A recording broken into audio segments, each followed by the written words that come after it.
మరి ఏదైతే జగన్మోహన్ రెడ్డి ప్రభుత్వంలో ఎస్టీ కార్పొరేషన్ నిధులు కూడా మళ్లించేసి ఎస్టీ కార్పొరేషన్ ద్వారా ఒక్కరికి కూడా ఒక్క రూపాయి కూడా సాయం అందనేటువంటి పరిస్థితి గత 5 సంవత్సరాల పాలనలో చూసాం.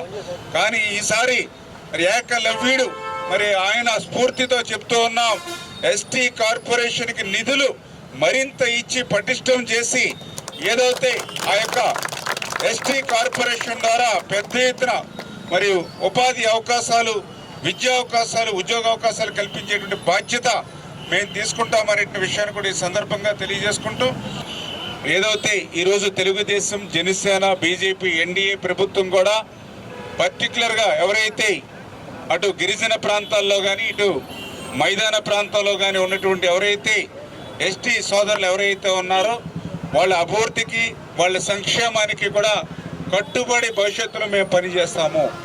ఏదైతే మరి వాళ్ళకి గతం నుంచి వచ్చేటువంటి ఏదైతే కుల వృత్తులు ఏవైతే కొన్ని ఉన్నాయో మరి కాలక్రమేణా అటువంటి కుల వృత్తులన్నీ కూడా వాళ్ళకి దూరం అవుతున్నటువంటి పరిస్థితుల్లో మళ్ళీ వాళ్ళ జీవనానికి ఎటువంటి ఇబ్బందులు లేకుండా ఆల్టర్నేటివ్గా మరి వాళ్ళకి కూడా మరి ఇతరత్ర మరి ఆ స్కిల్ డెవలప్మెంట్స్ ఏవైతే ఉన్నాయో వాటిలో వాళ్ళకి తర్ఫీదు ఇచ్చి తద్వారా వాళ్ళకి మంచి ఉపాధి అవకాశాలు ప్రతి పట్టణంలోనూ ప్రతి గ్రామంలోనూ కూడా వాళ్ళకి కల్పించేటువంటి బాధ్యత మరి ఎన్డీఏ ప్రభుత్వం తీసుకుంటుంది.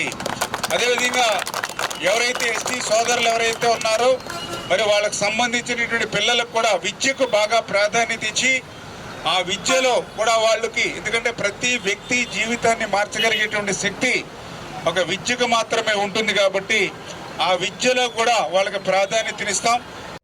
ఈరోజు ఏకలవ్యుడి జయంతి సందర్భంగా భారీ నీటిపారుదల శాఖ మంత్రి గారు నిమ్మల రామానాయుడు గారు పాల్గొని ఈ ఏకలవ్యుడి జయంతి ఉత్సవాలని ఘనంగా నిర్వహించారు. ఈ ఏకలవ్యుడి విగ్రహం 2014 రామానాయుడు గారే నిర్మించి చేశారు. ఈ పాలకొల్లు నడిబొడ్డున విగ్రహం పెట్టడం అంటే ఆషామాషి కాదు. ఇది చేసినందుకు మా ఏకలవ్య సోదరులందరూ కూడా చాలా రామానాయుడు గారికి రుణపడి ఉంటాము. ఈ ఏకలవ్యుడు అంటే గురుకలవడాన్ని మహాభారతంలో అర్జునుడు లాంటి వాళ్ళని ఎదిరించి నిలబడ్డ వ్యక్తి కాబట్టి ఏకలవ్యుడి గురించి మా కులం చాలా ఇది చేయాలని కోరుకుంటూ ఈ అవకాశం ఇచ్చిన రామానాయుడు గారికి మా ధన్యవాదాలు చెప్తూ సెలవు తీసుకుంటున్నాం.